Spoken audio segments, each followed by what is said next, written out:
এই যে ভারতকে হিন্দু রাষ্ট্র তৈরি করার রাজনীতি, সংখ্যাগুরু পরিচিতির সঙ্গে দেশের নাগরিক হওয়ার পরিচিতি জুড়ে দেওয়ার যে রাজনীতি, এ কিন্তু 2014 সালের পরের আমদানি। মীনাক্ষী বলার সময় বলছিলেন মহিলাদের উপর আক্রমণ।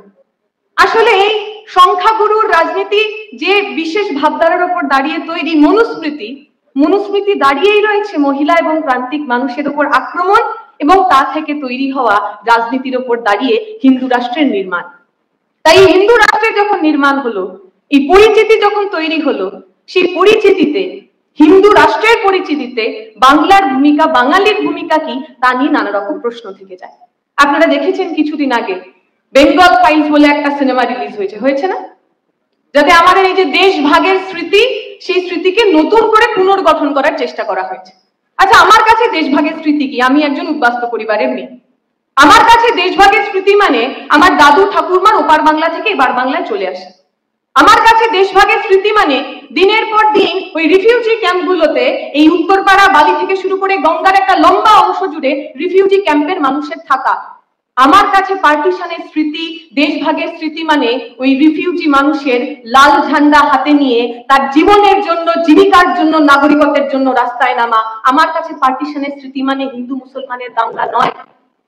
আমার কাছে দেশভাগের স্মৃতি মানে রায়েতের স্মৃতি নয়। হিন্দু মানুষ, মুসলমান মানুষ একে অপরের রক্ত নিয়ে হোলি খেলছেন, এমন স্মৃতি আমার ছিল না। 2014 সালের পরে আসা কেন্দ্রের বিজেপি সরকার, আরএসএস যে পুনর্নির্মাণ এই দেশে করছেন, তাদের এই স্মৃতির পুনর্নির্মাণটা খুব জরুরি। বেঙ্গল ফাইলসের মতো সিনেমা আমাদের এই নতুন করে স্মৃতির পুনর্নির্মাণ করছে। তারা প্রতিদিন সংজ্ঞায়িত করছেন কে বাঙালি, কে সঠিক বাঙালি। আমি নাম নেব না, কারণ তিনি নাম নেবার মতো উল্লেখযোগ্য নন। বাংলার নন এমন একজন মানুষ প্রতিদিন তিনি ফেসবুকে লিখছেন কে বাঙালি আর কে বাঙালি, কে সঠিক বাঙালি আর কে সঠিক বাঙালি নন। একজন অবাঙালি প্রতিনিয়ত আপনাদের আমাদের ঠিক করে দিচ্ছেন। এখন সঠিক বাঙালি কে? আমরা জানি বাংলা মানে কি। বাংলা মানে যার কোনো কাঁটাতার ছিল না, যে বাংলায় রোকেয়া জন্মেছেন, যে বাংলায় মাস্টারদা সূর্য সেন জন্মেছেন, যে বাংলায় প্রীতিলতা কল্পনা দত্তরা জন্মেছেন, যে বাংলার মেয়েদের রান্নাঘরে থাকতে হবে এ কথা বলার মতো ধক কারুর ছিল না। যে রোকেয়া পশ্চিমবঙ্গে যখন প্রথমবার মেয়েদের স্কুল খুলছেন আর তার ধর্মের লোকেরা তাকে যখন একঘরে করে দিচ্ছেন, রোকেয়াকে কেউ দমিয়ে রাখতে পারেনি। এইটা তো বাংলা। বাংলা মানে লালন, বাংলা মানে চৈতন্য। চৈতন্য হিন্দু ধর্ম জন্মেছিলেন, অথচ সেই চৈতন্যই গান লিখেছেন, সেই চৈতন্যই ধর্মের প্রবর্তন করেছেন, যেখানে তিনি বলেছেন যারা ছুত অচ্ছুত, যারা শূদ্র, যারা শ্লেচ্ছ, তাদেরকে ভগবানের আরাধনা করার সুযোগ দিতে হবে।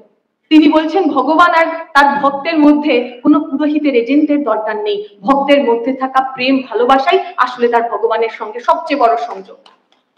লালন তা শিখিয়ে গেছে। লালন বলছেন এই জাতপাতের সমস্ত কিছুর উপরে উঠে ভগবান তার কাছে, আল্লাহ তার কাছে কোনো নির্দিষ্ট ধর্মের প্রতীক নন, কোনো অর্গানাইজ রিলিজিয়নের নেতা নন। তার কাছে আল্লাহ, তার কাছে ভগবান, সে একজন সাধক, সে একজন মানুষ যে মানুষকে ভালোবাসে, যার কাছে ভালোবাসা ছাড়া আর ধর্মের অন্য কোনো অর্থ ছিল না। এই বাংলার মাটি লালনের মাটি, চৈতন্যের মাটি। এই বাংলার মাটি এমন সমস্ত কথা তৈরি করেছে, এমন সমস্ত তথ্য তৈরি করেছে। সৌভিক বলার সময় বলছিল, ওলা বিবির কথা বলেছে। আমরা জানি সুন্দরবনে কোনো বিবি আছেন, সুন্দরবনে দক্ষিণ রায় আছেন, দুজন এমন মানুষ যাদের কাছে হিন্দু মুসলমান দুজনে মিলেই প্রার্থনা করেন। এই যে সম্প্রীতির বাংলা, এই যে সম্প্রীতির ইতিহাস, এই সম্প্রীতির ইতিহাস কিন্তু রবি ঠাকুরের ওপর থেকে আসা কোনো সম্প্রীতি নয়। রবি ঠাকুর বঙ্গভঙ্গের বিরুদ্ধে যখন হিন্দু মুসলমানের হাতে রাখি পরিয়ে দিচ্ছেন, সেটা তৈরি করা সম্প্রীতি। ওলা বিবির যে সাম্প্রদায়িক সম্প্রীতি, বনো বিবি, দক্ষিণ রায়ের যে সাম্প্রদায়িক সম্প্রীতি, সে কিন্তু অর্গানিক সাম্প্রদায়িক সম্প্রীতি। গরিব খেটে খাওয়া মানুষ, শ্রমিক শ্রেণী, হিন্দু মুসলিম মানুষ তার কাজের মধ্যে দিয়ে তাদের মতো করে আরাধ্য ভগবানকে বেছে নিয়েছেন, তাদের মতো করে ধর্মচারণ তৈরি করেছেন। বাংলা মানে কি? বাংলা মানে মেয়েদের এগিয়ে যাওয়া। আপনারা জানবেন, আমাদের একটুখানি কাজ ছিল, ভোজপুরিতে বিদেশিয়া বলে একটি গানের ফর্ম আছে। সেই বিদেশিয়া গানে যে মাইগ্রেন্ট শ্রমিকরা বিহার থেকে পূর্ব দেশে, মায়ানমার অথবা কলকাতায় কাজ করতে আসেন, তাদের জন্য গান লেখা হতো। আপনি যদি তখনকার বিদেশিয়া এবং এখনকারও ভোজপুরি গান, যে বিদেশিয়া থিমেই তৈরি হয়, সেটা পড়েন, সেখানে দেখবেন বাঙ্গালানের বড় উল্লেখ রয়েছে। বাঙ্গালানকে একজন বাঙালি মহিলা, এবং সেই পুরো পথে অলমোস্ট ভিলেন, বাঙালি মহিলা যিনি নাকি কালা জাদু। বাঙালি মহিলা যিনি নাকি চিত বদলি নামে একটি জাদু করেন, চিত মানে মন, বদলি মানে বদল করে দেওয়া। এই বিদেশিয়া গান জুড়ে বাঙালি মেয়েদের এমন ভাবে দেখানো হয়েছে যে মেয়েরা নিজের কথা নিজের মতো করে বলতে পারে, যে মেয়েরা শুধু অমুকের স্ত্রী, অমুকের বোন, অমুকের মেয়ে, কোন পুরুষের পরিচিতির ছায়ায় যারা বেঁচে পড়তে নেই। তাই বিদেশিয়া গান জুড়ে, ভোজপুরি গান জুড়ে বাঙালি মেয়েরা ভিলেন হয়ে ওঠেন। আসলেই তো বাঙালি মেয়েরা, বাংলার মেয়েরা, কাদম্বিনী থেকে শুরু করে প্রীতিলতা থেকে শুরু করে কল্পনা দত্তরা, তারা তো নিজের কথা নিজের বলতে পারতেন। তারা শুধুমাত্র কারোর স্বামী, শুধুমাত্র কারোর সঙ্গী হতে চান। বাঙালি বলতে আমরা যা যা বুঝি, রেনেসা বলতে আমরা যা যা বুঝি, মডার্ন এডুকেশনের মধ্যে দিয়ে যে সভ্যতা সংস্কৃতি এই বাংলার মানুষ হাতে পেয়েছিল, এই সমস্ত কিছুই আসলে ওই বিজেপি আরএসএস এর যে সাপোজেড মেজরিটির আইডেন্টিটি তৈরি করা, ওই যে সংখ্যাগুরুর একটা আইকন তৈরি করা, তার বিরুদ্ধে দাঁড়িয়ে আছে। তাই আজকে যখন পশ্চিমবঙ্গের বাইরে বাঙালি মানুষ আক্রান্ত হন, সে খালি ব্যক্তি বাঙালি আক্রান্ত হচ্ছেন না, খালি মুসলমান বলে সে আক্রান্ত হচ্ছে না, খালি বাংলা কথা বলে সে আক্রান্ত হচ্ছে না। এই ভারতের মধ্যে থেকে দাঁড়িয়ে বিজেপি আরএসএস এর বিরুদ্ধে কথা বলার জন্য, বিজেপি আরএসএস এর বিরুদ্ধে দার্শনিক কথা বলার জন্য একটা গোটা সম্প্রদায় তারা আক্রান্ত হচ্ছে। আমি যখন জেএনইউতে পড়তাম, আমরা বাঙালিরা খুব স্বাভাবিকভাবেই যারা অবাঙালি মানুষ তাদেরকে হিন্দুস্তানি বলতাম। আমার অবাঙালি বন্ধুরা বলতো যে তুম লোগ क्या फिर पाकिस्तानी हो, तुम लोग हिंदुस्तानी नहीं हो।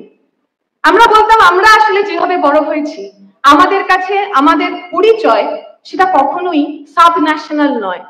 ভারত একটা হিন্দু রাষ্ট্র, হিন্দি রাষ্ট্র, এবং তার সাব ন্যাশনাল হিসেবে বাঙালি জাতি আমরা রয়েছি, এই কথা আমরা বিশ্বাস করি না।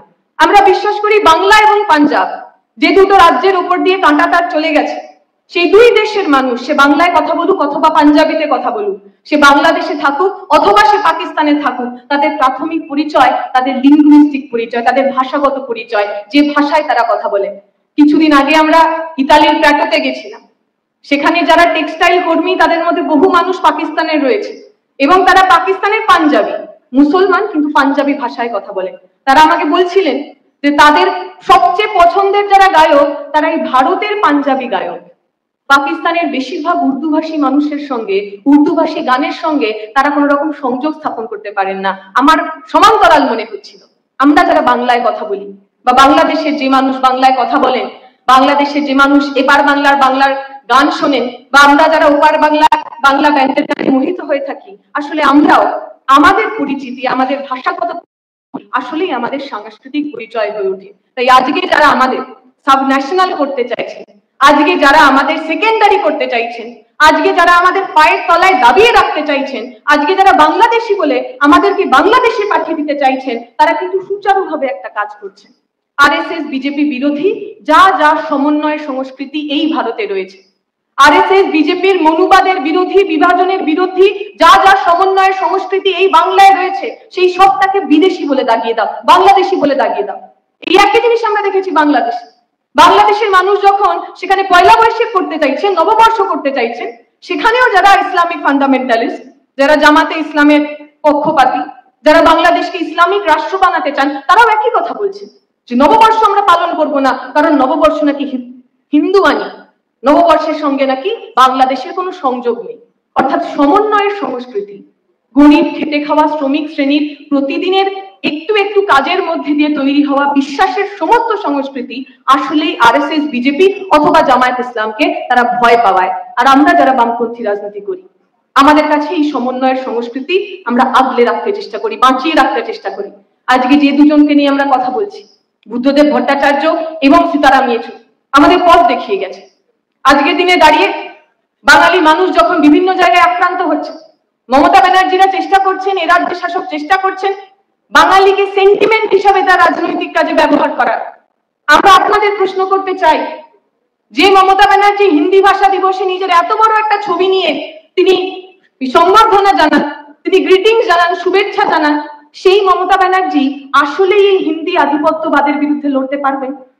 যে তৃণমূল সরকারে আসার পর বিভিন্ন জায়গায়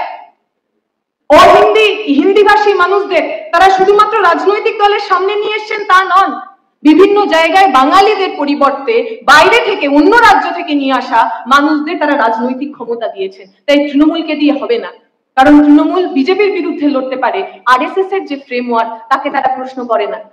আরএসএস এর যে এই একটা নতুন হিন্দু রাষ্ট্র তৈরি করার যে প্রচেষ্টা, তাকে তারা প্রশ্ন করে না। এই বাংলাকে, এই ভারতকে, বাঙালিকে যদি কেউ বাঁচাতে পারে, তাহলে তারা এই লাল ঝান্ডা, যে লাল ঝান্ডা পশ্চিমবঙ্গের বুকে প্রণয় বলছিল অবৈতনিক স্কুল খুলেছিল, বাংলায় ছেলে মেয়েদের পড়াশোনা করার সমস্ত প্রচেষ্টা তারা করেছে। যে 34 বছরের বামপন্থী সরকার প্রতি বছর চাকরি দিয়েছিলেন, এসএসসি পিএসসি করেছিলেন, যাতে আমার বাংলার অন্য কোনো ছেলে মেয়েকে আর পরিযায়ী শ্রমিক না হতে হয়।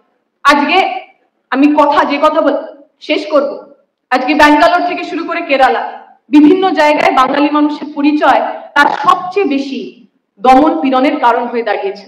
আমরা বলি এই মুহূর্তে দাঁড়িয়ে বাঙালি শ্রমিকদের সবচেয়ে বড় সমস্যা, আমাদের বেঁচে থাকার জন্য অবাঙালি পুঁজির ওপর আমাদের নির্ভরশীল থাকতে হয়।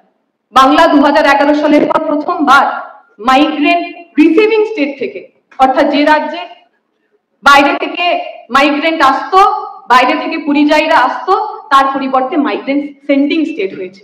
অর্থাৎ আমার রাজ্য থেকে আরো বেশি বেশি মানুষ তারা অন্য রাজ্যে কাজের জন্য যেতে বাধ্য হচ্ছে। সেই বাংলাকে যদি বাঁচাতে হয়, ব্যাঙ্গালোর থেকে শুরু করে, বিহার থেকে শুরু করে, হরিয়ানা, দিল্লির বিভিন্ন প্রান্তে বাঙালিদের উপর হওয়া আক্রমণ থেকে যদি আমাদের নিজেদের বাঁচাতে হয়, তাহলে পশ্চিমবঙ্গে লাল ঝান্ডার সরকার লাগবে।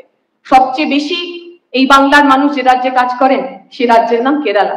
শুনলে একটু দুঃখ হবে আমাদের, সেই কেরালাতে যে বাঙালিরা কাজ করেন, বা বাঙালি ছাড়াও উত্তর ভারতের যে কোনো মানুষ যারা কাজ করেন, তাদের বাঙালি বলা হয়।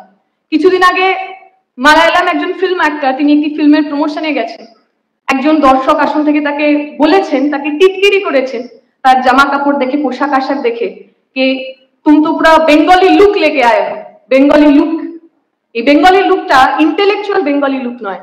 আগে বাঙালি বলতে যে মেধার কথা আমরা ভাবতাম, আগে বাঙালি হওয়ার সঙ্গে সঙ্গে যে বুদ্ধিমত্তার কথা আমরা ভাবতাম, তার পরিবর্তে বেঙ্গলি লুক মানে তুমি শ্রমিক, তুমি পিছিয়ে পড়া অংশের মানুষ, তুমি ওয়ার্কিং ক্লাস থেকে আসছো, তুমি গরিব, এই কথা বলতে ওই শব্দবন্ধটা ব্যবহার হয়েছে।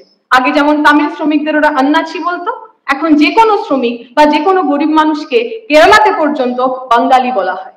এই ভয়টাই বোধহয় কমরেড বুদ্ধদেব ভট্টাচার্যরা পেয়েছিলেন।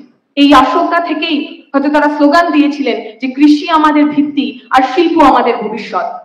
এই আশঙ্কা থেকেই হয়তো শিল্পায়নের জন্য আমার মা বাবারা ওই বক্রেশ্বর তাপবিদ্যুতের ওই লম্বা রাস্তায় হেঁটেছিলেন। আমরা যারা এই প্রজন্মের মানুষ, আমরা যারা আগামী দিনে বাংলার এবং বাঙালির ভবিষ্যৎ বাঁচাতে চাই, আমরা যেন আমাদের পূর্বজ হাঁটা পথে, যে পথে অনেক রকম কাঁকড় আছে, যে পথে হাঁটতে গিয়ে অনেক রক্তপাত হয়েছে, যে পথে হাঁটতে গিয়ে বহু মানুষ শহীদ হয়েছে, সেই শহীদের রক্ত ঝরা লাল রাস্তাকে নিজেদের বুক দিয়ে, নিজেদের জীবন দিয়ে বাঁচাতে পারি, আগলাতে পারি, এই আশা ভরসা রেখে কমরেড সীতারাম ইয়েচুরি, যার সঙ্গে কিছুদিন কাজ করার অভিজ্ঞতা, ব্যক্তিগত অভিজ্ঞতা আমাদের ছিল, সেই কমরেড সীতারাম ইয়েচুরি যেমন সহাস্যে সবসময় বলতেন যে ভারতটা একটা পাজল, যে পাজলে প্রতিদিন আপনাকে নতুন করে শিখতে হয়, নতুন করে জানতে হয়, আর নিজের মধ্যে দেখতে হয় কোথায় কোথায় কি বদলের দরকার।